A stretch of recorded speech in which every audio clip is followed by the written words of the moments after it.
अस्सलाम वालेकुम। इस कोर्स के आखिर के अंदर मैंने एक सेशन अपलोड किया था, माय फाइनल वर्ड्स। उस सेशन के साथ मैंने एक फॉर्म का लिंक अटैच किया था कि जिस लिंक के ऊपर अगर आप जाएंगे तो आपके सामने एक फॉर्म खुल जाएगा कि जहां आप, अगर आपको लगता है कि मैंने इस कोर्स के अंदर कोई टॉपिक मिस कर दिया है या कोई ऐसी चीज़ थी जो मुझे समझानी सिखानी चाहिए थी और वो मैंने नहीं सिखाई, तो वो आप यहाँ पर ऐड कर दें। उसके ऊपर मैं एक वीडियो बना के इस कोर्स के अंदर ही ऐड कर दूंगा। तो मेरे सामने बहुत सारे कुछ सवाल आए हैं और इसको अब मैं एक एक करके जवाब देना इनका शुरू करता हूँ। तो ये वीडियो थोड़ी लेंथी बनेगी, तो मैं इसको डिफरेंट पार्ट्स के अंदर अपलोड करूंगा, पार्ट 1 2 3 4 करके। तो एक एक करके मैं हम जो है इन सवालों की तरफ चलते हैं। तो यहाँ पर जो सबसे पहला सवाल है वो शाहजेब ने पूछा है कि सर आपने वाइट लेबल की स्ट्रैटेजी मिस कर दी और क्रिएटिव डिज़ाइन करना भी नहीं बताया। देखें, वाइट लेबल और प्राइवेट लेबल सेम ही है, ये अलग थोड़ी है। यहाँ पर मैंने आपको प्राइवेट लेबल की स्ट्रैटेजी समझाई है, मैं भी आपको इसके अंदर डिफरेंस भी बता देता हूँ। यह आपके सामने लोकल ई कॉमर्स की स्ट्रैटेजी एक्सप्लेन की भी मैंने सेशन 10 के अंदर। तो यही स्ट्रैटेजी आप व्हाइट लेबल के लिए भी यूज करेंगे, प्राइवेट लेबल के लिए भी यूज करेंगे। प्राइवेट लेबल व्हाइट लेबल के अंदर डिफरेंस थोड़ी होता है। व्हाइट लेबल का मतलब यह है कि आप गुल अहमद के पास जा रहे हैं और उससे जाके कह रहे हैं कि यार तुम अपने लिए कपड़े बना रहे हो, मेरे लिए भी कपड़े बना दो मेरी ब्रांडिंग के साथ। ठीक है, हमजा अहमद के साथ बना दो, तुम अपने लिए गुल अहमद के साथ बना रहे हो, मेरे ब्रांड का नाम हमजा अहमद है, उसके साथ बना दो। ये व्हाइट लेबल हो गया। अच्छा, प्राइवेट लेबल क्या है कि आप किसी मैन्युफैक्चरर के पास जा रहे हैं। ठीक है, आप किसी छोटे लोकल कारखाने में जा रहे हैं, आप किसी फैक्ट्री के अंदर जा रहे हैं जो खुद ब्रांड नहीं है, जो जस्ट मैन्युफैक्चरर है और ब्रांड्स के लिए काम करती है। तो ये प्राइवेट लेबल हो गया।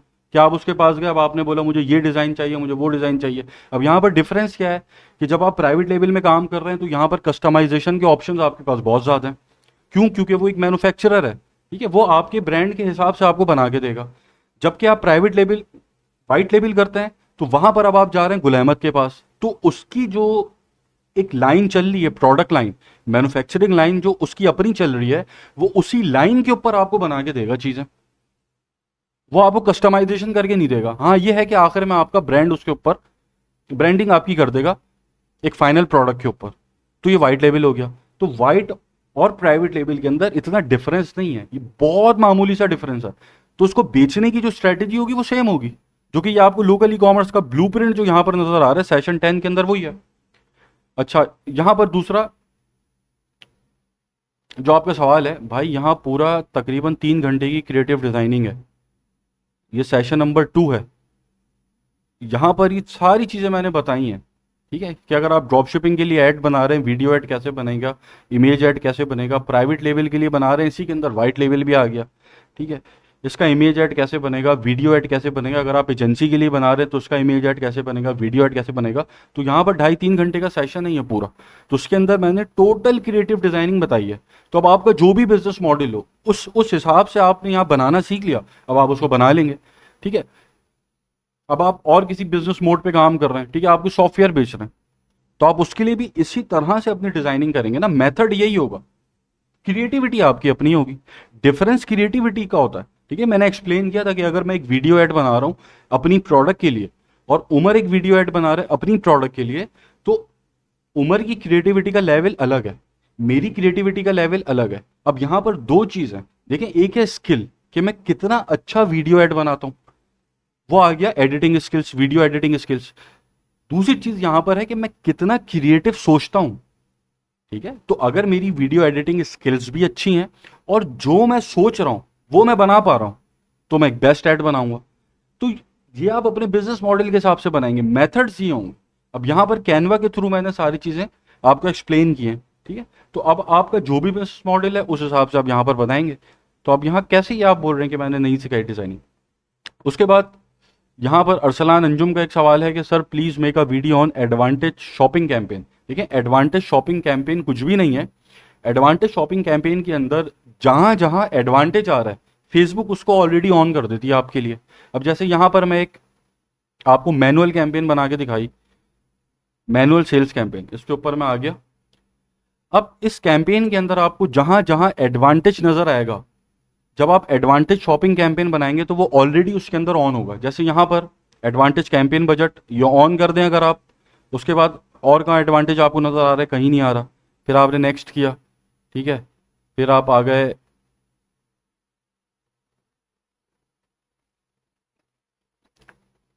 अपनी ऑडियंस के ऊपर, यहाँ पर आपने एडवांटेज ऑडियंस सेलेक्ट कर ली। उसके बाद आप आ गए प्लेसमेंट के ऊपर, यहाँ पर आपने एडवांटेज प्लेसमेंट सेलेक्ट कर ली। तो ये आपकी एडवांटेज शॉपिंग कैंपेन बन गई। जबकि मैनुअल के अंदर आपके पास ऑप्शन है कि आप इसको ऑफ कर सकते हैं या ऑन रख सकते हैं। अब ऐसे ही अगर मैं जाता हूँ एक दूसरी कैंपेन के ऊपर और यहाँ पर मैं एडवांटेज शॉपिंग कैंपेन को सेलेक्ट करता हूँ, तो अब ये जो आपके सामने इंटरफेस खुला है, इस इंटरफेस के अंदर जितनी एडवांटेज नाम से चीज़ें मैनुअल सेल्स कैंपेन में मौजूद थी वो सब ऑलरेडी ऑन हुई हुई हैं। यहाँ पर एडवांटेज कैंपेन बजट ऑन हुआ है, यहाँ पर एडवांटेज ऑडियंस ऑन हुई हुई है, यहाँ पर एडवांटेज प्लेसमेंट ऑन हुई हुई है। तो अब ये इन्होंने एक आपको सिंप्लीफाइड वर्जन दे दिया कि भाई जो जो जहाँ जहाँ एडवांटेज आ रहा है वो सब ऑन कर दिया है हमने, बाकी सारी चीज़ें वही हैं सेम। तो ये आपकी एडवांटेज शॉपिंग कैंपेन बन गई। तो मैं एडवांटेज शॉपिंग कैंपेन पे काम नहीं करता, ठीक है, ये मैं रेकमेंड भी नहीं करता, क्योंकि ये आप अपनी सिचुएशन के हिसाब से बहुत सारी स्ट्रेटजीज मैंने बताई हैं कि किसके अंदर आपको एडवांटेज प्लेसमेंट ऑन करनी है, किस में कब आपको नहीं करनी, कब आपको एडवांटेज ऑडियंस की तरफ जाना है, कब आपको इंटरेस्ट टारगेटिंग करनी है। तो वो एक अलग दुनिया है जो मैंने अभी एक्सप्लेन की है पूरी 30 घंटे के कोर्स के अंदर। तो एडवांटेज शॉपिंग कैंपेन बस यही है कि आपको ऑलरेडी सारे प्रीसेट्स ये ऑन करके दे देते हैं। उसके बाद नेक्स्ट क्वेश्चन है फरजीन का, how to make a funnel to collect payments from customer in sales funnel, pre payment sales funnel. देखिए सेल्स फनल की आपके पास ये सारी वीडियोस हैं, ठीक है, एजेंसी वाले सेशन 13 के अंदर। इसके अंदर वर्डप्रेस के ऊपर step by step sales funnel किस तरह बिल्ड होता है वो मैंने बताया है, किस तरह आपको अपनी क्रिएटिविटी दिखानी है, किस तरह कस्टमर को घेरना है वो आपको बताया है। अब डिफरेंस यहाँ पर बटन्स का होगा, ठीक है। अगर आप साइन अप करा रहे हैं, सिंपल साइन अप करा रहे हैं तो साइन अप बटन होगा। अगर आप कुछ बेच रहे हैं, ठीक है, अगर आपको बेचना है कुछ तो फिर आप बाय नाउ का बटन रखेंगे, ज्वाइन नाउ का बटन रखेंगे। इसकी मैं आपको एग्जांपल दे देता हूँ। अब ये आपके सामने वीडियो एडिटिंग का एक कोर्स है, ठीक है। अब यहाँ पर इससे सेल्स फनल बनाया हुआ है। अब देखें डिफरेंस सिर्फ बटन्स का है, ठीक है। अगर आपको सिंपल साइन अप कराना है तो यहाँ पर साइन अप बटन होगा, वरना अब यहाँ पे ज्वाइन नाउ बटन आपको नजर आ रहा है। इसके ऊपर मैं क्लिक करता हूँ तो मैं यहाँ पर नीचे आ गया। अब यहाँ पर ये मेंबरशिप के ऑप्शंस मुझे बता रहा है, ठीक है। अब यहाँ मैंने एक और बटन है गेट स्टार्टेड, इसके ऊपर क्लिक किया तो अब मैं आ गया पेमेंट पेज के ऊपर। तो ये तो सिंपल है, फनल आपका वैसे डिजाइन होगा, ठीक है, फनल आप वैसे डिजाइन करेंगे। डिफरेंस बटन्स का है कि आप नेविगेट कहाँ करा रहे हैं, आप पेमेंट पेज के ऊपर नेविगेट करा दें, ठीक है, अगर आपको चाहिए पेमेंट, वरना आप साइन अप करा रहे हैं साइन अप पेज पे नेविगेट करेंगे। तो यहाँ पर एक जस्ट नेविगेशन है और कुछ नहीं है। उसके बाद हमजा पूछ रहे हैं please make a short video on UAE market dropshipping और we can use international dropshipping strategy on UAE market, if yes just reply you are a great teacher. देखें फेसबुक के ऊपर जब आप ऐड चलाते हैं तो आप मार्केट के हिसाब से नहीं चलाते, पर्पस के हिसाब से चलाते हैं। अब जैसे आपका पर्पस है आप ड्रॉपशिपिंग कर रहे हैं, तो आपका ये पर्पस है कि आपको कम से कम टाइम में बहुत ज़्यादा प्रोडक्ट्स बेचनी है, एज सुन एज पॉसिबल अपनी प्रोडक्ट को स्केल करना है। तो ये पर्पस है, इस पर्पस के ऊपर अब आप एड चलाएंगे। आप ये नहीं देखेंगे कि आप कहाँ मार्केट कर रहे हैं, आप यूएई में मार्केट कर रहे हैं, यूरोपियन मार्केट को टारगेट कर रहे हैं, आप जो है यूएस में काम कर रहे हैं, यूके में काम कर रहे हैं, या इवन पाकिस्तान में काम कर रहे हैं, ठीक है। ड्रॉपशिपिंग की स्ट्रेटेजी सेम रहेगी क्योंकि इसके ऊपर आप स्केल कर रहे हैं प्रोडक्ट को। तो स्केलिंग फंडामेंटल है, ये हर मार्केट के अंदर सेम तरह से स्केल होती है प्रोडक्ट। जो डिफरेंस क्रिएट होता है वो होता है आपकी एड क्रिएटिव में। अगर आप वीडियो एड्स बना रहे हैं तो अब आप ये देखेंगे कि यूएई की मार्केट के अंदर और एडवर्टाइजर्स किस तरह के वीडियो एड्स बना रहे हैं। अगर आप यूरोपियन मार्केट को टारगेट कर रहे हैं तो वहां पर वीडियो एड्स किस तरीके से बन रहे हैं। अगर आप यूएस में टारगेट कर रहे हैं तो वहां पर किस तरीके से लोग वीडियो एड्स बना रहे हैं। अब जो यूएस की मार्केट के अंदर वीडियो एड्स बन रहे हैं वो वीडियो एड्स पाकिस्तान में काम नहीं करते या उसके ऊपर कन्वर्जन रेट लो आता है। जो पाकिस्तानी मार्केट के लिए आप वीडियो एड बनाएंगे वो किसी दूसरी मार्केट के अंदर काम नहीं करेगा। तो स्ट्रेटेजी सेम रहेगी क्योंकि ये है फंडामेंटल। जो चेंज आएगा वो आपकी क्रिएटिव में आएगा, ठीक है। अब आप जहां भी मार्केट कर रहे हैं बस वहां के हिसाब से आप देखें कि वहां कौन से क्रिएटिव चलते हैं। वो आप कैसे देखेंगे, वो आप वही एड लाइब्रेरी के अंदर जाएं और वहां पर जाकर आप अपने एड्स की जब स्क्रीनिंग करेंगे तो आपके सामने निकल के आ जाएगा कि हाँ इस मार्केट के अंदर इस तरह के लोग एड चलाते हैं, तो आप भी एड अपना उसी तरह का बनाएंगे। तो स्ट्रेटेजी स्केलिंग, किस तरह स्टेप बाय स्टेप प्रोडक्ट को टेस्ट करना है, किस तरह आपने अपनी प्रोडक्ट को स्केल करना है, वो कोई भी मार्केट हो सेम रहेगी, चाहे पाकिस्तान हो, यूएस हो, कोई भी मार्केट हो, अगर आप ड्रॉपशिप कर रहे हैं। बस ये याद रखें, बिजनेस मॉडल सामने होना चाहिए, मार्केट नहीं। यही आप प्राइवेट लेवल कर रहे हैं तो अब आपके पास स्टॉक का मसला है, ठीक है, आपके पास लिमिटेड स्टॉक है, तो आप उस हिसाब से स्केल करेंगे। तो फिर कोई भी मार्केट हो, इंटरनेशनल मार्केट हो, लोकल मार्केट हो, आप उस हिसाब से स्केल करेंगे, ठीक है। तो आपको सिर्फ डिफरेंस अपने एड क्रिएटिव के अंदर देखना है, बाकी स्ट्रेटेजी स्टेप बाय स्टेप किस तरीके से आप स्केल करेंगे वो सेम रहेगा हर मार्केट के लिए। फिर मलिक अदनान पूछ रहे हैं कि hello sir, I hope you are doing well, firstly I want to express my gratitude for incredible contents, truly appreciated after complicating completing the course, I have crucial aspect missing for individual aiming to launch their own brand in international market. Do they need to adhere DS strategy? I kindly request if you consider adding a video specifically tailored for those aspiring to build their own brand and launch it in international markets like US. देखिए, US के अंदर brand launch करना आसान नहीं है, ख़ास तौर पे जब आप पाकिस्तान से बैठे हैं। अगर आप यूएस के अंदर भी बैठे हुए हैं तो सबसे पहले तो आपकी जो टारगेटेड ऑडियंस है उसको आपने देखना है, फिर आपने कंपटीशन का एनालिसिस करना है, फिर जो प्रोडक्ट आप लॉन्च करने जा रहे हैं उसके अंदर यूनिक सेलिंग पॉइंट क्या है, ठीक है, वो आपको बनाना है। फिर फॉर एग्जांपल आप शैम्पू एक लॉन्च करना जा रहे हैं, ठीक है, अब उसकी फॉर्मुलेशन है, ठीक है, फिर उसकी पैकेजिंग है, फिर आपको ट्रेडमार्क रजिस्टर करना है, फिर उसके ऊपर एफडीए की कंप्लाइंसेस हो सकती हैं, ठीक है, ये सारे लीगल एक्सपेक्ट्स हैं जो आपको देखने हैं। फिर आप उसको मैन्युफैक्चर कराएंगे, ठीक है, फिर उसके बाद आप जो उसकी पैकेजिंग देखेंगे, फिर आप उसकी ब्रांडिंग करेंगे, फिर उसकी मार्केटिंग करेंगे। तो ये आसान नहीं है कि आप पाकिस्तान से बैठकर यूएस में एक ब्रांड लॉन्च कर दें। और इस वक्त जो पाकिस्तान के हालात हैं उसके अंदर तो बिल्कुल भी रेकमेंडेड नहीं है कि आप पाकिस्तान से बाहर इन्वेस्टमेंट करें, ठीक है। बाकी जहाँ तक आपका सवाल है, वो मैं ऊपर जो सवाल आया था वो सेम ही सवाल है कि स्ट्रेटजी जो है मार्केटिंग की, चलें आप खुद अपना ब्रांड लॉन्च नहीं कर रहे, आपके पास कोई क्लाइंट आ गया, आप फ्रीलांसिंग कर रहे हैं, आपके पास कोई क्लाइंट आ गया, उसका एक ब्रांड है, उसको आपने मार्केट करना है। तो उस ब्रांड को मार्केट करने के लिए आप बिजनेस मॉडल देखेंगे। अब यहां पर आप क्या कह रहे हैं कि मुझे प्राइवेट लेबल है, ठीक है। अब यहां आप इंटरनेशनल मार्केट के अंदर जो मैंने ड्रॉप शिपिंग की स्ट्रेटेजी बताई है वो फॉलो नहीं करेंगे, क्योंकि बिजनेस मॉडल चेंज हो गया। अब आप यहाँ पे क्या फॉलो करेंगे, आप यहाँ पर लोकल ई कॉमर्स की स्ट्रेटेजी फॉलो करेंगे। देखिए, लोकल ई कॉमर्स के जो फंडामेंटल्स हैं वो प्राइवेट लेवल के फंडामेंटल्स हैं। जैसे ड्रॉप शिपिंग के अंदर मैंने एक्सप्लेन किया आपको, तो कोई भी मार्केट हो, फंडामेंटल सेम रहते हैं उस मार्केट के। जो चेंजेस आएंगे वो आपके नंबर में आएंगे, ठीक है। आपका सीटीआर चेंज हो सकता है, अलग आएगा, आपका सीपीएम अलग आएगा, ठीक है, आपका सीपीआर अलग आएगा। तो ये डिफरेंट आपके नंबर चेंज हो जाएंगे, बस बाकी स्ट्रेटेजी सेम रहेगी, ठीक है, फंडामेंटल सेम रहेंगे। अब आपने ये देखना है कि लोकल ई कॉमर्स की स्ट्रेटेजी के अंदर एक प्रोडक्ट को हमजा भाई ने लॉन्च किया पाकिस्तानी मार्केट में, उसको जीरो से स्केल अप कैसे किया, तो वो जो स्टेप्स हैं वो आपने फॉलो करना है। अब वो कोई भी मार्केट हो, वो सेम स्टेप्स फॉलो होंगे, ठीक है। बाकी रेकमेंडेड ये है कि आप पाकिस्तान में ब्रांड लॉन्च कर लें पहले, पाकिस्तान में एक ब्रांड आपने बना लिया, फिर आप आगे देखें कि आपको दुनिया के अंदर और कहाँ काम करना है, ठीक है। पाकिस्तान में ब्रांड लॉन्च आपसे होगा नहीं और आप यूएस में पहुंच जाएंगे तो वहाँ बहुत बड़ा नुकसान हो जाएगा। पाकिस्तान में जब आप एक ब्रांड लॉन्च करने निकलते हैं ना, तो यहाँ पर नुकसान छोटा होता है। जब आप इंटरनेशनल मार्केट में ब्रांड लॉन्च करने निकलते हैं तो बहुत बड़ा नुकसान हो जाता है वहाँ पर। तो सबसे पहले हमेशा जब भी आपके दिमाग में ये आए कि मुझे एक ब्रांड लॉन्च करना है, तो स्टार्ट आप पाकिस्तान से करेंगे। उस पाकिस्तान में अगर आपने उस ब्रांड को कामयाब बना दिया, उसके बाद फिर अब आप उसको इंटरनेशनल मार्केट के अंदर आसानी से इंट्रोड्यूस करा सकते हैं, ठीक है। हर्डल्स बहुत उसमें भी आते हैं, लेकिन फिर भी आसान हो जाता है बनिस्बत इसके कि आप डायरेक्ट एक ब्रांड यूएस के अंदर लॉन्च करें।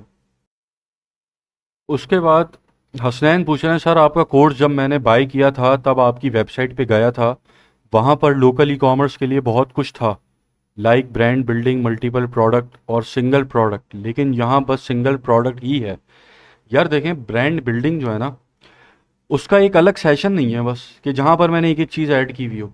वरना एक ब्रांड कैसे बनता है, एक ब्रांड बनता है अपने क्रिएटिव के ऊपर, ठीक है। वो मैंने यहाँ इन डेप्थ समझा है कि ऐड क्रिएटिव किस तरीके से बनेगा, आपका फेसबुक पेज, इंस्टाग्राम पेज किस तरीके से होना चाहिए, क्या उसका आउटलुक होना चाहिए, घंटों की वीडियोस बताई हैं कि एक ब्रांड का आउटलुक कैसा होता है। तो ब्रांड बिल्डिंग का पार्ट हो गया, ठीक है। इसी के साथ एक ब्रांड कब बनता है कि जब उसकी कस्टमर सपोर्ट अच्छी होती है। कस्टमर सपोर्ट के लिए मैंने पूरी चैटबॉट अपनी ऑटोमेशन मैनी चैट की समझाई है, ठीक है, ये भी घंटों की वीडियोस हैं।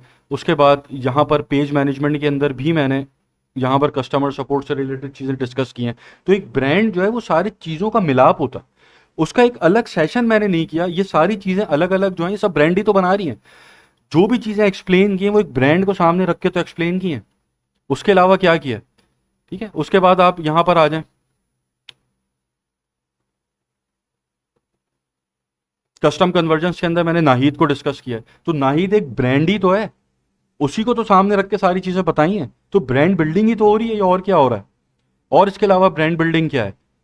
ठीक है, उसके बाद आप कह रहे हैं कि सिंगल प्रोडक्ट बताया है, तो ये सिंगल प्रोडक्ट चले यहां पर आ गई प्राइवेट लेबल की। ठीक है, उसके बाद ये मल्टीपल प्रोडक्ट स्टार्ट तो हो गई। कैटलॉग सेल्स क्या है, कैटलॉग के अंदर हम मल्टीपल प्रोडक्ट ही तो बेचते हैं।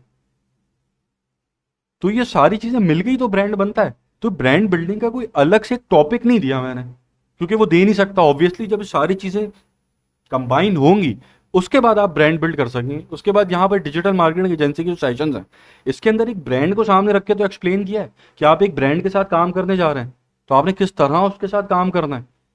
फिर सेल्स फनल के अंदर मैंने समझाया कि अगर आप एक ब्रांड बिल्ड कर रहे हैं या आप किसी ब्रांड के लिए काम कर रहे हैं, तो उसके लिए कहाँ कहाँ आपने किस किस तरह कस्टमर को कन्विंस करना है। तो ब्रांड बिल्डिंग का तो पार्ट है सब। ये लीड जनरेशन हो गई, ये सब मिलके एक ब्रांड बनाता है ना। तो इसकी कोई अलग वीडियो नहीं होगी। उसके बाद एक गोल्डन सेशन है, ठीक है, उसके अंदर ब्रांड बिल्डिंग की पूरी टेक्निक्स बताई है मैंने। पता नहीं कहाँ है वो सेशन, मैं देख लेता हूँ एक मिनट, कि बिल्कुल जीरो से आप ब्रांड कैसे बनाते हैं बहुत कम पैसा खर्च करके। ठीक है, उसकी वीडियो आपको गोल्डन सेशन पार्ट 2 में मिलेगी शायद। उसके अंदर एक एक पॉइंट मैंने बताया कि आप कुछ नहीं है अभी, आप किस तरह एक ब्रांड खड़ा करेंगे। तो जब ये आप कोर्स अगर कंप्लीट देखेंगे, पूरा कोर्स शुरू से आखिर तक गोल्डन सेशन देखेंगे, तो ब्रांड तो खुद ही बिल्ड हो गया आपका, और क्या बचा। ठीक है, तो सिंगल प्रोडक्ट आपको अलग से बता दिए मैंने, कैटलॉग सेल्स आपको अलग बताएंगे, तो उसके अंदर मल्टीपल प्रोडक्ट आ गई। उसके बाद नूर साहब पूछ रहे हैं, अस्सलाम वालेकुम। वालेकुम अस्सलाम हमजा भाई, ऑनलाइन कुरान अकेडमी के लिए ऐड चलाने पर एक वीडियो तफसील से बना दें। देखें, ये काम है सेल्स फनल का। अगर आपको अपनी सेल्स करनी है कुरान अकेडमी के लिए, तो यहाँ पर आप इन सेल्स फनल वाले सेशंस को देखेंगे। कहाँ सेल्स फनल वाले सेशन, या आप एजेंसी वाला सेशन देख लें। ठीक है, यहाँ पर सेल्स फनल मैंने बहुत अच्छे से डिस्कस किए हैं। तो आप कुरान अकेडमी को मार्केट सेल्स फनल के थ्रू ही कर सकते हैं, जब भी आपके पास सेल्स आएंगी। ठीक है, क्योंकि अक्सर मेरे पास कुछ स्टूडेंट्स हैं जो अपने स्टोर्स भेजते हैं कुरान से रिलेटेड, कि हम कुरान सिखाना चाहते हैं, तो उनकी वेबसाइट के ऊपर कोई फनल ही नहीं होता। तो तो आपको लाजमी बनाना पड़ेगा। ये वाला सेशन आप पूरा देखें फनल किस तरीके से बनता है, और एक फनल डिज़ाइन करें। कहाँ गया, एक फनल डिज़ाइन करें अपनी एकेडमी के लिए, और उसको फिर आप मार्केट करें प्री पेमेंट के ऊपर। ठीक है, अब ये सारी चीज़ें यहाँ मैं डिस्कस नहीं करूँगा, क्योंकि ऑलरेडी बहुत कुछ इसके अंदर मैंने एक्सप्लेन किया है। तो आप यहाँ पर इसको देखें, ये एजेंसी को सेशन 1 से स्टार्ट करें, आखिरी सेशन तक देखें, और एजेंसी को रिप्लेस करें कुरान अकेडमी से। या आपकी डिजिटल मार्केटिंग एजेंसी है ना, इसको आप रिप्लेस करें कुरान अकेडमी से। देखें, काम ऐसे ही होता है, वरना आप अटके रह जाएंगे कि स्पेसिफिक कोई मेरा प्रोडक्ट है। फॉर एग्जाम्पल, मैं कोई एक आइटम बेच रहा हूँ गिलगित का, ठीक है, अब मैं बैठा हुआ हूँ हाथ पे हाथ रख के कि यार हमजा भाई मुझे उस आइटम की स्ट्रेटेजी अलग बताएंगे तो मेरी सेल्स आएंगी। नहीं भाई, फंडामेंटल पे काम होता है। ठीक है, ये जो एजेंसी के सेशन है, इसके अंदर सेल्स फनल जो एक्सप्लेन किया मैंने और जो सेशंस बताएं, इसके अंदर आप रिप्लेस करें, आप एजेंसी को रिप्लेस करें कुरान अकेडमी से, आप एजेंसी को रिप्लेस करें सॉफ्टवेयर से। ठीक है, वो आइटम्स जो नॉन ई कॉमर्स हैं, जैसे आप शर्ट नहीं बेच रहे, शूज नहीं बेच रहे, कोई ऐसी फिजिकल प्रोडक्ट नहीं बेच रहे, डिजिटल प्रोडक्ट बेच रहे हैं, तो वो प्रोडक्ट सिर्फ सेल्स फनल से बिकती है। ठीक है, उसके लिए आप शॉपिफाई पे स्टोर नहीं बनाते जाके, अपनी कुरान एकेडमी के लिए आप शॉपिफाई पे स्टोर नहीं बनाएंगे, आप सेल्स फनल से बनाएंगे। सेल्स फनल के फंडामेंटल मैंने यहां बताया डिजिटल मार्केटिंग एजेंसी के लिए। अब आपका कोई भी बिजनेस मॉडल है जो नॉन ई कॉमर्स, तो कुरान एकेडमी है, आप कुछ सॉफ्टवेयर बेच रहे हैं, आप कोचिंग सेंटर चला रहे हैं, आप स्कूल के लिए मार्केट कर रहे हैं, आप बैंक के लिए मार्केट कर रहे हैं, ये सारी एग्जाम्पल्स तो मैंने यहाँ दी हैं ऑलरेडी। ठीक है, आपने यूनिवर्सिटी के एडमिशन्स के लिए मार्केट करनी है, ठीक है, आप फ्रीलांसिंग कर रहे हैं, ये सारी चीजें रिप्लेस होंगी डिजिटल मार्केटिंग एजेंसी से। यहां पर एक प्रोडक्ट एज अ डेमो मैंने एक्सप्लेन किया, तो यहां आप कोई भी प्रोडक्ट डालेंगे जो नॉन ई कॉमर्स होगी, बिकेगी वो, अगर आप इन स्ट्रेटेजीज को फॉलो करते हैं।